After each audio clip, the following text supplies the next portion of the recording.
All right, welcome everyone to Bible class. I'm sure people will keep filtering in, but in the interests of time, to give Jeremy as much time as he needs, we want to make a start. So welcome to Bible class this week. As you might know, it's a bit of a change to the program with not having new praise. Jeremy speaking to us on, I already forgot, wearing his righteousness. And by one man. By one man. Anywho, so we are going to kick off with a prayer, and then I've got some announcements, and then we'll do a reading and head it straight over to Jeremy. So if you bow your heads, we'll open with prayer. The reading tonight is Romans 5, and Brother Steve is going to come forward and read that for us. Rightio. So we've got three classes, and this to the overall theme of declaring his righteousness, and his, you'll note, has a capital H. So it's God's righteousness that we're talking about declaring. And tonight's session is called By One Man. So tonight we're going to look at the problem. The next session we'll look at will be the solution. And the third session we'll look at will be how you and I can declare God righteous ourselves. So it's really good that the boys' class, I'm not sure what the girls' class is doing, but the boys' class at least. Kids, can you give me a glass of water, please? Thanks. Sorry. The boys' class has started looking at Romans. So this is right on point for the boys' class. So they're going to have some good fun working out Romans, good discussions. So that's really good. And thanks very much. The young people who attend the Help Us Israel classes will find some of this quite familiar. And those who don't attend the Help Us Israel young people's classes, which is everyone else, might also find this information quite familiar as well. But I'm no different to this. We all go rusty on this subject, all of us. And you'll find that when I ask you questions tonight, you'll go, I think I know that. But I'm not quite across it enough to blurt the answer out straight away. And I'm no different. I'm no expert on this. And when I don't look at this subject for a while, I go rusty on it myself. We all go rusty on it. So we're all in the same boat. So just relax. I might ask you some questions that you don't know the answer to, but I'm sure Mark Blacken will know all of them. Pleasure. All right. So we're in Romans. And can we have a look at particularly verses 6 to 11, and you'll notice in verses, say, 6 to 10 at least, there are some adjectives, very strongly worded adjectives. Romans 5, verses 6 to 10, there's some adjectives which describe you and me. What are the adjectives? Ungodly? Yep. What's another one? Without strength, which means weak. And there's the ungodly one. What's the next one? Verse 8. Sinners, that means full of sin, sinful, full of sin. Enemies in verse 10, which means hateful or hostile. So there's some rather awful adjectives. You would not like that on your resume, would you?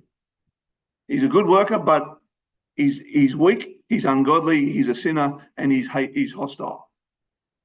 Not some very complimentary words. All right. That's what we're like by birth in Adam. That's all of us. Welcome to the R's and the W's. We're waiting for the W's, but sorry. As long as the R's are here. All right. So again, from verses 6 now through to 11, we have the reversals or the solutions to all of these awful words, these adjectives. What solutions do we find? So verse 6. What's the solution for us to us being without strength or weak? Christ died. Yep. Verse 8. What was that? Yeah, and Christ died for us. Verse 9. Saved justified by his blood, yes. And Isaac said, saved from wrath. How I like to pronounce it, wrath. Case in point. Okay, verse 10. What's the solution, verse 10? Reconciled to God. There's another one in verse 10. Saved by his life. Being reconciled, saved by his life. And verse 11. The atonement. We received the atonement. So one list is in Adam, the other list is in Christ through baptism, obviously. Okay, now we have in Romans 5 a whole stack of information. So from verse 12, we have the solution, we have the problem stated as by one man sin entered in the world and death by sin. That's in Adam. Where is the next part that's linked to in Christ? And it's almost an identical phrase, but it's a little bit different. These two ideas are linked later on in the chapter. There's a big break between verse 12 and the next. Very close. How'd you guess? Verse 18. Okay, so we've got these two ideas. By one man sin entered the world, the problem. Okay, verse 17. And we can link that with, so also by one man came righteousness and life. So death came by one man and sin. Righteousness and life came by one man. So it's like a bookend to a great big long argument, or let's say explanation of how God makes people righteous. So a complete sentence would read, verse 12, as by one man sin entered the world and death by sin, and then verse 18, so also by one man came righteousness and life by it. And in the middle is a whole stack of explanations.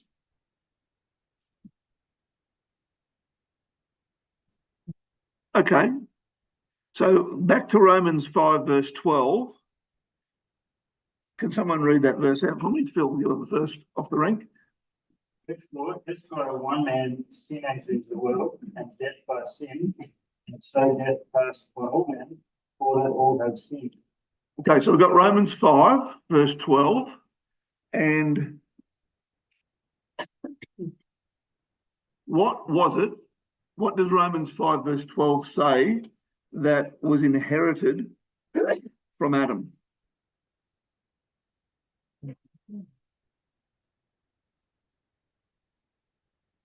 So Adam's sin produced Adam's death.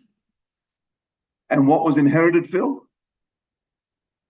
And so death passed upon all men.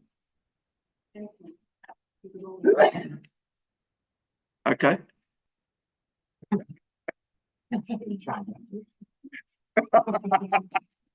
Okay, can you see the flow of thought here?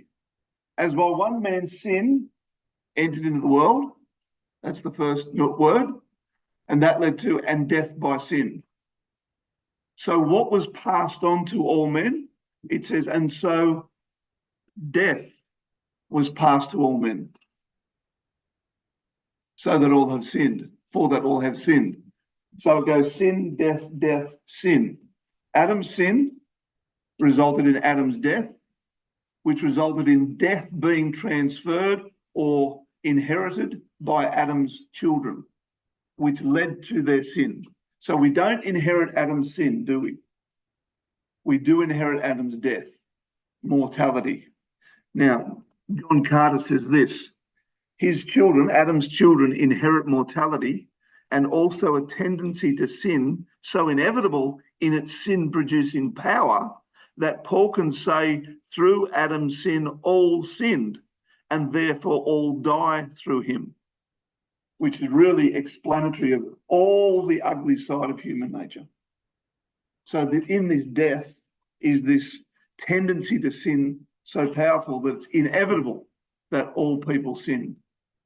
And it's not just sinning, it's like it's the evil thoughts, the evil actions, sin, disease, and death, all the ugly side of human nature. The lying, the lusting, the being weak and evil, all of that is in that word death that we all inherit. So we're all in this same boat together. There's no one that's any better or worse off. We all inherit this death.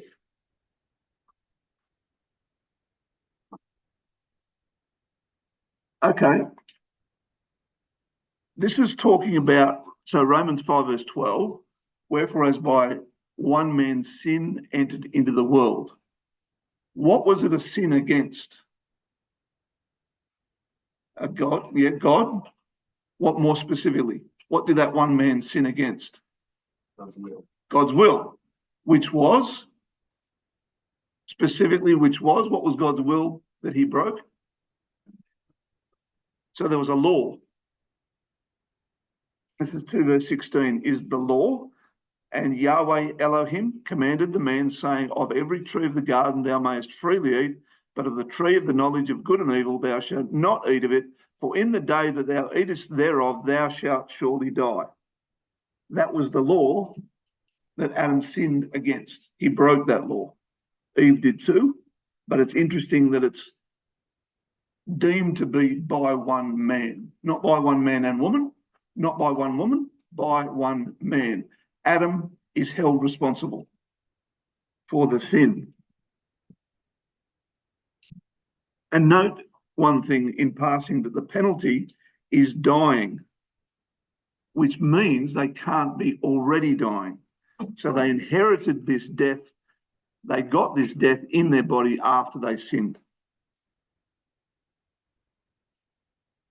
Okay. Why was that law needed? Why did they need a law? Why couldn't God just sort of let them have free rein? They had all the trees in the garden to eat. Why didn't he just let them develop naturally?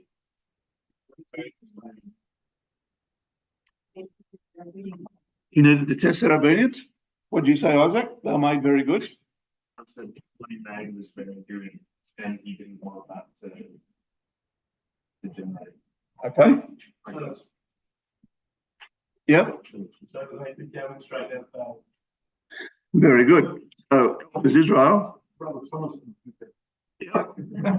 Says. I think Brother Thomas. What does he say, John? Or someone says that probation before exaltation is the divine law of the universe or something like that. Very close.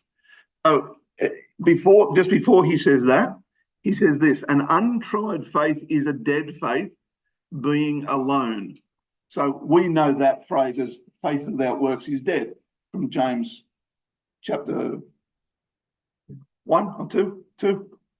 Okay, that's Brother Thomas's version of faith without works is dead. An untried faith is a dead faith, being alone. Faith without trial finds no scope for demonstration or evidence of its existence. So without a trial, you can't show that you please God or that you love God or that you're going to remain loyal to him. Now, he says, this precious faith can only be adduced or brought out by trial, for the trial elaborates the works. So if there's no trial, you can't demonstrate your belief, your loyalty, your love to God, your obedience. This is the use of persecution or tribulation to believers, which in the divine economy is appointed for their refinement.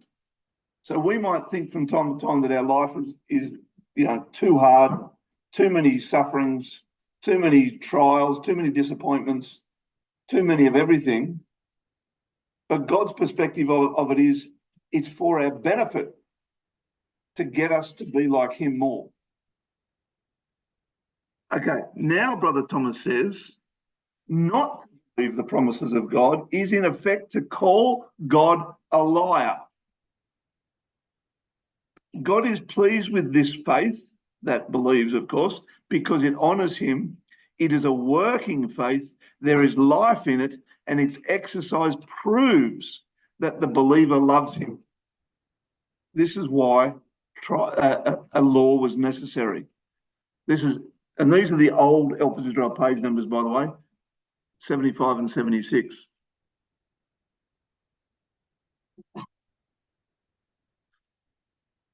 Now we get to Jamin's citation. Brother Thomas continues, probation then is the indispensable ordeal to which every man is subjected in the providence of God before he is accepted as fit for the master's use. And he quotes 2 Timothy chapter 2. That's a brilliant summary of this subject that we're talking about, why law is necessary. Probation then is the indispensable ordeal to which every man is subjected in the providence of God. Now, it's interesting that Brother Thomas uses that word providence. So God is providing the probation. He's providing the suffering. He's providing the trial. It's of God. It's not random. God's actually active in our lives when we are going through suffering. So if you don't believe God, what are you calling God? You're calling God a liar. Now, was this any different for Christ? Probation, the indispensable ordeal, was it any different to Christ? No, obviously not. Brother Thomas says, even Christ himself was subject to it. Hebrews 2. Right, we know Hebrews 2:14, for as much then as the children partakes of flesh and blood, he also himself likewise took part of the same, that through death he might destroy him that had the power of death, that is the devil. So to not believe, Brother Thomas finishes off that section, probation before exaltation, the law of the moral universe of God. In other words, this is how things work in God's universe. But even the angels. Well, Subject. the angels say in Genesis 3, verse about 25, behold, the man is become as one of us to know good and evil, which to me, people might disagree, but to me indicates that they went through an experiential experience where they got to know good and evil by experience like Adam and Eve did. Well, it's either the moral law of the universe or not. Yeah. Don't you love his language? The law of the moral universe of God. Not just the universe, the moral universe. Because, you can have lots of power, like how God says in Exodus 34, my name is Yahweh, Yahweh El, which means the strength, the source of the strength. And the very next word is merciful. So you've got power and mercy together. Because it's not physical power that's being talked about, it's moral power. And without the moral power, none of the physical power is of any use. Some would argue the power of mercy. Power of mercy. And the power is moral. Yeah. Okay, sorry, that was a little digression. Okay, let's talk about Benj. Was that all on the same page as the previous one? 75, 76? Yep. In the old version. Let's go back to Romans 5, verse 12, at least in our minds. By one man sin entered into the world. And what was happening to God in that action of sin entering into the world? Was God being declared righteous, or was he being declared unrighteous by Adam and Eve? Unrighteous. So let's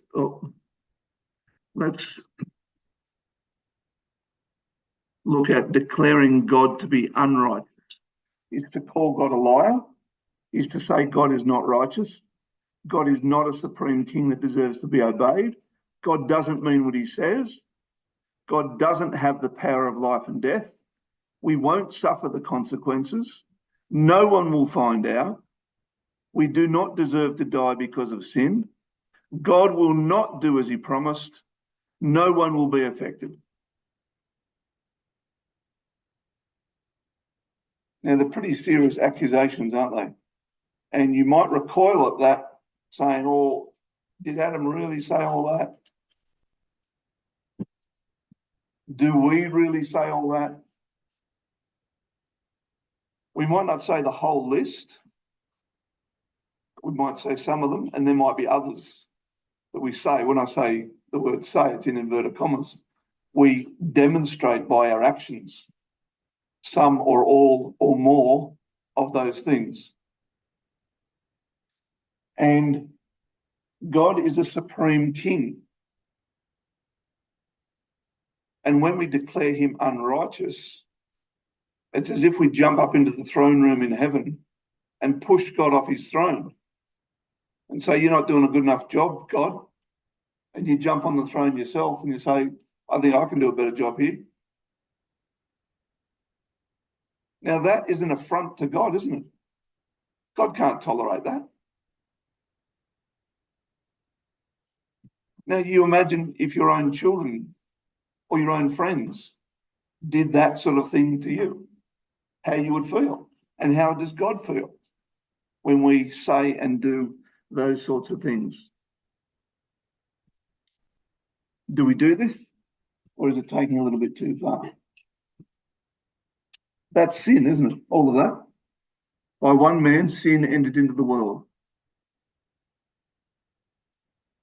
The question is, would you describe that as, in one word? Maybe there are other words you could choose, but in one word, could you describe that as deception? If you think that God is a liar, are you not deceived? If you think that God is not righteous, if you think that he's not a supreme king that deserves to be obeyed, are you not deceived? If you think no one will be affected by your sin, are you not deceived?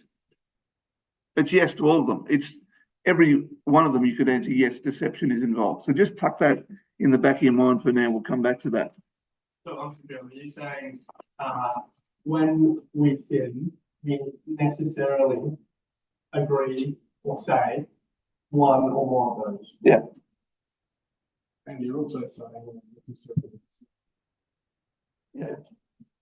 And you mightn't agree with that on a logical basis that you're deceived, because whilst you're in the process of sin, you're a cowboy, you're a superhuman, you don't care, you have no weaknesses, so you think.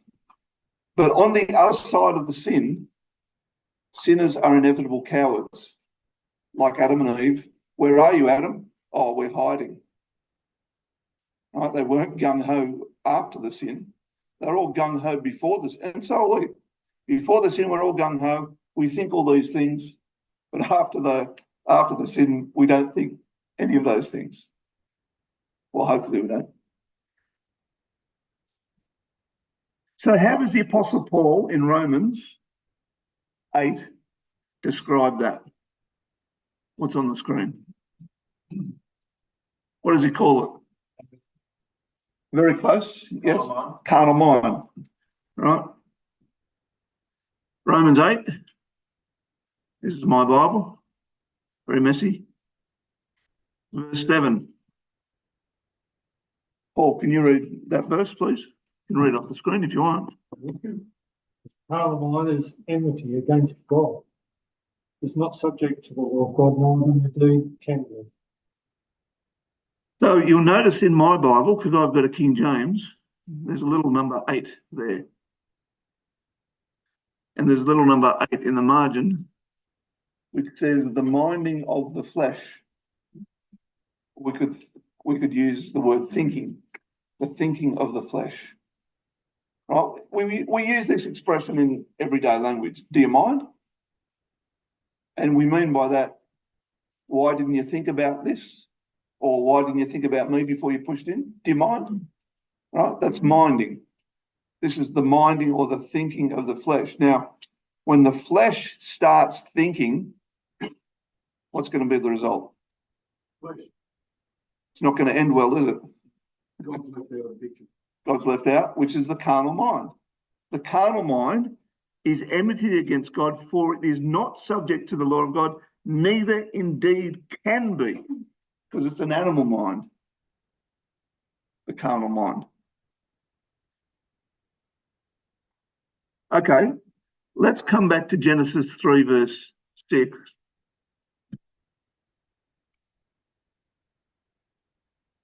And Lois, would you mind reading Genesis 3, verse 6 for us, please? So we're just rewinding the events in Genesis 3 back from Romans 5, verse 12, for as by one man sin entered the world. Verse 6 is just before that happened in Genesis 3. Just before by one man sin entered the world is Genesis 3, verse 6. Thanks, Lois. And when the woman saw that the tree was good for food, and that it was pleasant to the eyes, and a tree to be desired to make one wise, she took of the fruit thereof, and did eat, and gave also unto her husband with her, and he did eat. Thanks, Lois. That word when in verse 6, when. So we've got coloured in there. It's an important word. What does the word when tell us? Not that way before. She hadn't always seen it like that way before. Yes. Indicates a change. There's a change.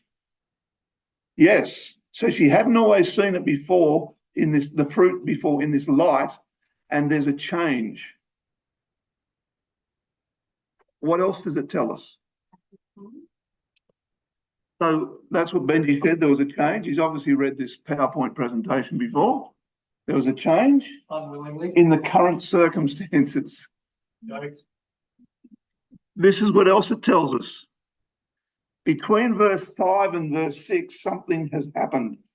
Between the serpent's words of verse 5 that he said to Eve and what Eve did as a result of those words, something's happened in between those two little verses. And the word when indicates that. It indicates changes in circumstances. She believed him. Okay, let's take the first one first, which was there was a change in the current circumstances. Now, this is how Brother Thomas explains this.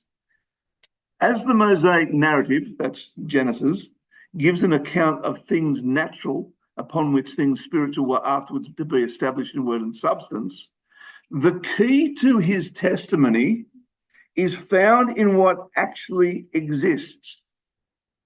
Now, when I first read that, I thought, what on earth does Brother Thomas mean in what actually exists? Well, he means compared to what happened after. Okay, then he gives an example. When therefore he tells us that the eyes of Adam and Eve were closed at first, in that he says they were opened by sin, we have to go and examine what else he's saying has changed. So, have a look at Genesis 3, verse 5, and tell me what has changed. What's the first thing that would be a change? The serpent is talking, verse 5, and he's talking about what would happen if you broke the law. If they eat it, what would happen? Lest you die. That's my answer. Right? That's the first thing that would change in the text. Right? Means they weren't dying already. That is a change. What's the next change in verse 5? Someone already said about their eyes. Cooper, I think, said it. You Stephen said it. Their eyes shall be open. That means they weren't open before. Open in inverted commas. Open to sin, in other words. Like if they were closed, they wouldn't be able to see anything. So it's a figurative word, righto? Verse 6, we've already had a look at this first word in verse 6, when the woman saw, so she hadn't seen the fruit in this light before, that it was now a tree to be desired to make one wise, like the angels. Verse 7, what's the change in verse 7? Yep, their eyes were opened. Another one in verse 7. Oh, Jess, they knew that they were naked, and that's in comparison to Genesis 2, verse 25. They were naked and not ashamed. Now they are naked and are ashamed. They knew that they were naked, right? So how many changes are there? And the evolutionists say nothing changed after the fall. Huh. I haven't read Genesis 3. Verse 10. Verse 10. Fear. What's the next one in verse 13?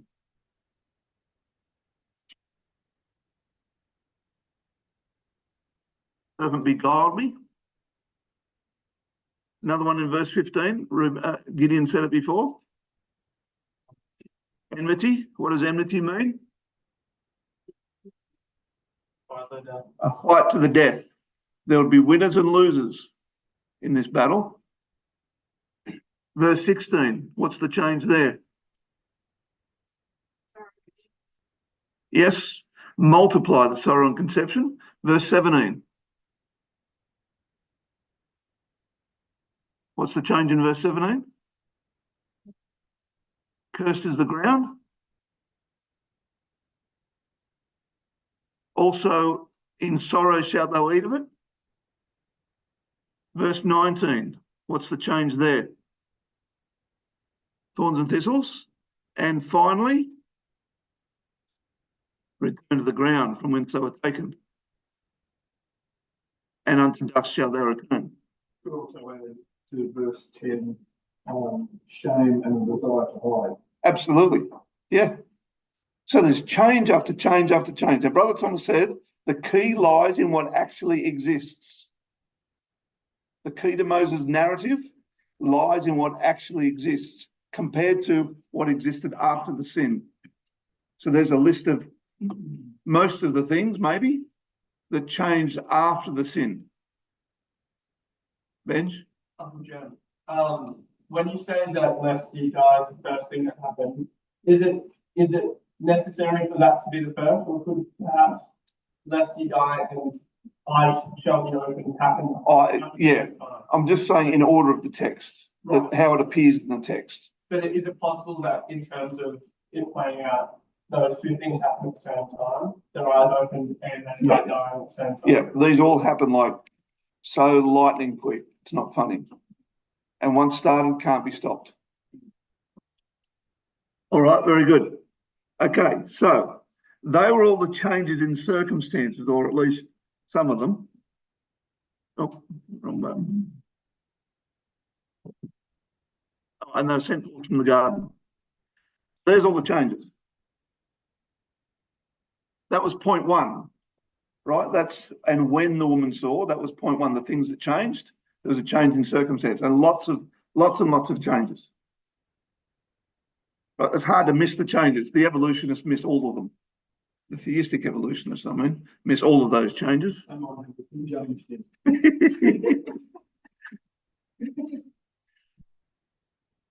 Okay, the second point was something happened between verse 5 and verse 6. Now, Nick or Stephen said something about this. What happened? Oh, Nick, you said something. Can you remember what it was? She believed. Right, okay. So now we're going to pick up 3 New Testament verses here and combine them. Some of them, or most of them, mention, or 2 out of 3 mention the circumstances here. So let's go to 2 Corinthians 11, verse 3. And Nath, can you read that for us, just off the screen, or do? But I fear lest by any means, as the serpent beholds the tree is subtly So your mind should be corrupted from the simplicity that is in Christ. So what happened in this verse? The mind is beguiled. And what's the result of that on her mind? Corruption. Okay. So this is between verse 5 and 6 of Genesis 3. This is what happens between what the serpent says and then what Eve did. So she's beguiled and her mind is corrupted. Next one is 1 Timothy 2 verse 14. Marianne, can you read that one for us? And Adam was not deceived, but the woman being deceived. So it's interesting that word deceived occurs twice. So Eve's beguiled by the serpent and her mind is corrupted. And now it says she's deceived. Remember that big list of things that were on the screen when we called God a liar, which is deception? All of those things were things that Eve demonstrated by her behavior, her conduct when she broke the law. Now we'll come back to Adam not being deceived, because remember we tucked that away in the back of our mind, that all those things that were on the screen when we call God a liar and declare him unrighteous is deception. So the question mark is, was Adam deceived? Because he did all those things as well. All right, we'll come back to that. The third thing that happened between verses 5 and 6 of Genesis 3 is Hebrews 3 verse 12. Auntie Joan, can you read that one for us? So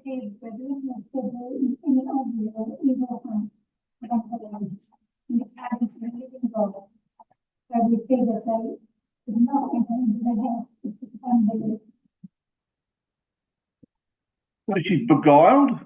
Eve is beguiled. Her mind is corrupted. 2 Corinthians 11. 1 Timothy 2 verse 14. She's deceived.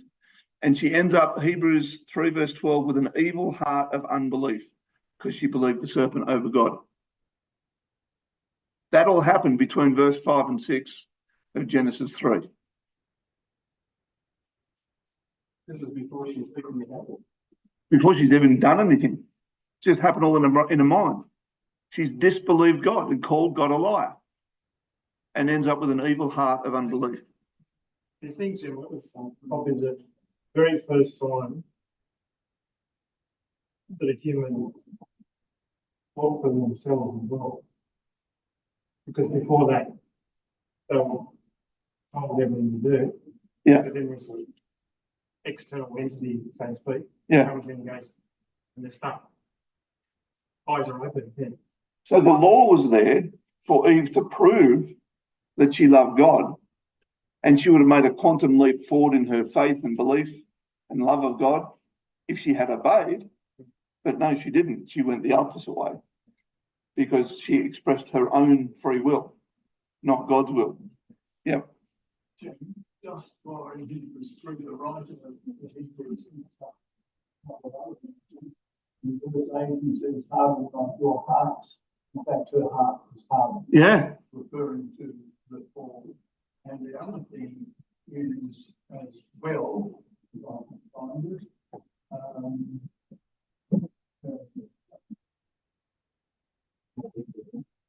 Hebrews 3. Verse 13 says, the deceitfulness of sin. Yeah. So deception is involved in all of this. All right, let's move on. Yep. Oh, we're going to move on. You might have said it, First Timothy 1. Yeah. So what was Adam, did you cover what was Adam deceived? Yeah, we're going to get back to that in one sec. Yeah. Yeah. No. I'll get to it. After the break.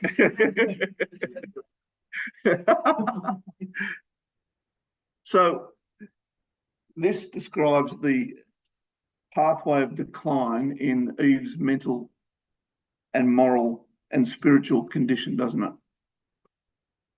It's described in Jude 11 as woe unto them who have gone after the way of Cain. Cain thought he could serve God how he wanted. They've run greedily after the reward of Balaam, thinking that you can get something out of it, and perished in the gainsaying of Korah. That's openly condemning God's people, speaking out against God's people. And here she's on the same path of spiritual decline. So unbelief is an evil state of the heart. It's like a hard heart, as Dad pointed out. So she believed the serpent, and in so doing, well, what's the opposite of believing the serpent? Praise God. What does they mean? Believe in God. Doubting the serpent. The opposite of believing the serpent? Not believing the serpent. Or the opposite of... And it's the same as disbelieving God. To believe the serpent is the same as disbelieving God, isn't it? So if you disbelieve the serpent, you obey God. If you believe the serpent, you disobey God and you call him a liar. So she disbelieved God. Believing the serpent led her to disbelieve God. And this had a deep psychological effect on her mind to produce a deceived and corrupted and evil heart. And Adam basically behaved as if God wasn't there, as if the angels were no longer in the garden. You know, we shut off those moral faculties, don't we? We draw down the blind, as Dave Poxon would say. We think we can block it out. And it produces a state of excitement. It actually excites the lusts, all of the lusts, the lust of the flesh, lust of the eye, the pride of life. They all become excited to an extent where they take over the thinking. They take over the morals and the conscience, and they blot it out. They block it. And you can't think straight anymore. And you become the carnal mind. So it set up an excitement in Eve, and she set up this fantasy in her mind and probably played this little video, although videos weren't invented back then. But this little video goes through her mind of she takes this fruit and all of a sudden she's like this angel and she's wise and she's got this knowledge and she's different and she's better and she's happier. And it's a fantasy. And we have these videos in our own minds, don't we? The sin that we desire so much is going to do so many benefits, give us so many benefits on one side of the sin, but on the other side of the sin, it's the complete opposite, and disappointment and bitterness. So Brother Thomas says in Elders Israel, the effect produced upon the woman by the eating of the forbidden fruit was the excitation of the propensities, the lusts. In this state of animal excitation, because she'd blotted out the morality, and so she really had an animal mind that could not think of ungodly lines. In this state of animal excitation, she presented herself before the man. Yeah. So she's acting in a carnal way. She's thinking in a carnal way and acting in a carnal way. Yeah. So that's the way that we think and act. So actually, God's pronouncement of judgment on mankind because of that is basically confirming what happened in the first place in our mind. Yeah. Does that make sense? Yeah. Yeah, absolutely. We looked at Romans 8, verse 7. The carnal mind is enmity against God, and it cannot be subject to God. And here's the first example of it not being subject to God, right? Rebellion. We said that something happened between verses 5 and 6 in Genesis 3. What happened? Her mind was corrupted. She was deceived, and she ended up with an evil heart of unbelief. So we can imagine, in Eve's body, she takes the fruit, and it has a remarkable and unexpected effect on her. Not unexpected to us because we know what happened, but unexpected to her. So you can imagine And it's no different to what happens when we sin. Adrenaline starts pumping through the body. You might even get goosebumps on your skin. The hairs on the back of your neck stand up. Your hands might start to shake. Chemical reactions are racing through the body. Her face probably become flushed, heavier breathing, a dry mouth, the heart's pumping, sweaty palms, shaky hands, and the carnal mind has begun its operation. And we know this by our own experience. This is what happens. And the carnal mind began its operation. You may not be able to handle this at this stage. And it stirred up the very good lust of the flesh, the very good lust of the eyes, and the very good pride of life.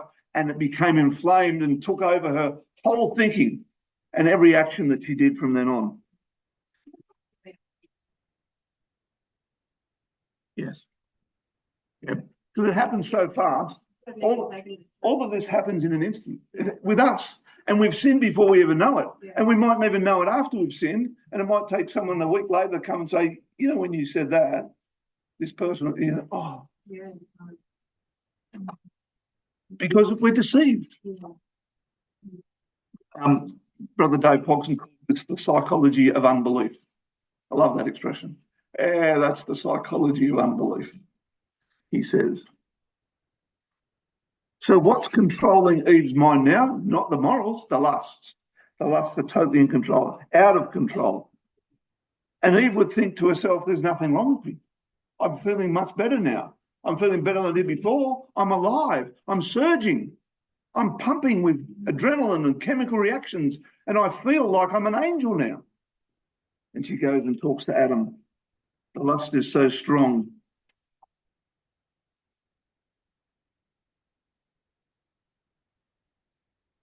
Does that apply when we sin also, these three principles? Yeah.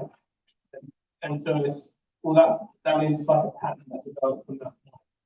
And so, for example, in Genesis 6, where it says, God saw the wickedness of man straight in the imagination of the thoughts of his heart was only evil continually. Yep. And they obviously had evil hearts of unbelief, which didn't believe the preacher of righteousness, as it says in Peter and Noah. Yeah. So they check those boxes. Put up my wickedness. So this is happening over and over. By one man sin into the world, and death by sin, and so death passed upon all men. For that all have sinned. So it resulted in everyone being an inevitable sinner. And even Jesus would have been an inevitable sinner himself had not God intervened in his life. So every time we sin, do we go through these three sort of checks? One or more of them. Maybe not all of them, but at least one of them. Yeah. And you'll notice when you read the commandments of Christ, you know, we have the commandments of Christ every Sunday on the screen before our memorial meeting. The commandments of Christ will always challenge one or more of those three lusts. And most of them challenge our pride. Okay, we'll just consider one more point. We won't get everything done tonight, but was Adam deceived? So we looked at that great big long list of calling God a liar and pushing him off his throne. And we said that's deception. And we noted, at least mentally, that Adam went through many of those things, calling God a liar, saying God was not righteous, you know, all those actions, no one will find out. So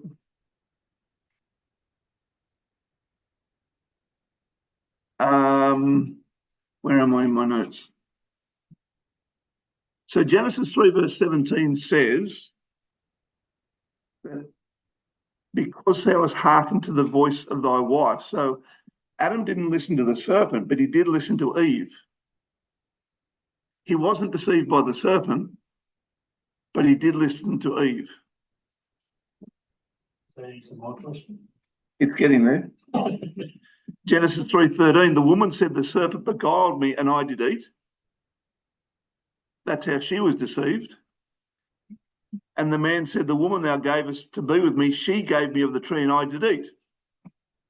Now, There's no words of hers recorded anywhere in Genesis 3, but God says, because you hearkened to the voice of your wife.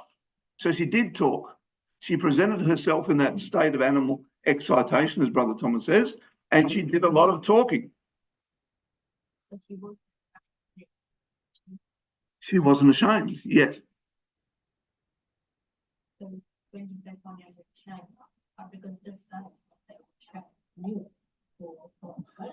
So the record's not necessarily chronological in exact order. And I'll have to get that back to that next class. But yeah, it's intriguing. So it wasn't the serpent that deceived the man. She gave me the tree and I did eat, not the serpent. It wasn't the serpent that convinced Adam to do anything. Eve did. This is how Brother Thomas puts it. The fair deceiver, Eve, had at length succeeded in kindling in the man the same lusts that had taken possession of herself. His flesh, his eyes, his pride of life were all inflamed, and he followed in her evil way as a fool to the correction of the stocks. They had both fallen into unbelief.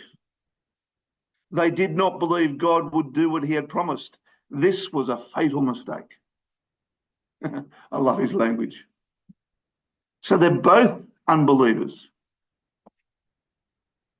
So Adam was deceived in a way, not by the serpent. The woman being deceived, by who? By the serpent. So, 1 Timothy 2:14, and Adam was not deceived by the serpent. There's an ellipsis there. Adam wasn't deceived by the serpent. But you can't go and sin and call God a liar, declare God to be unrighteous and say it doesn't matter what I do and push God off his throne without being deceived. The devil is the great deceiver. You cannot sin. It's impossible to sin without being deceived. Even if you think you're doing it right. So in other words, Adam was deceived by Eve. Now that might take you a little bit to get your head around because it says Adam wasn't deceived. That's the context, isn't it? It is the context. Because it is correct, because it wasn't deceived by the serpent. Because he didn't have a conversation. And in Help Us Israel, Brother Thomas adds the word first to this verse. Adam was not deceived first. Now, I think we'll leave it there because we're out of time. But I know it's really puzzling to get your mind around this. I actually understand. I mean, if you get a scam call and ringing you on the phone and you go, no, I'm not like that. But if Daniel came and said, oh, I think we could do this, go for it. You do anything she said. Anything she said. Not think a scam call. Yeah. Now you've got to remember, in the context of the woman passing on a message, let's do this, she's a naked woman who is under the power of the carnal mind, with no divine thought processes going on whatsoever. And she's also in the identity, woman who, looking at the face, catches. You can imagine how she caught him and kissed him. Yes. Lips dropped as honeycomb. Yes. And he yielded, not realizing it was for his life. Yeah. Yeah, and that comes from the Proverbs. That's the evil woman in the Proverbs that Brother Thomas applies to Eve. All right, I think we'll leave it there.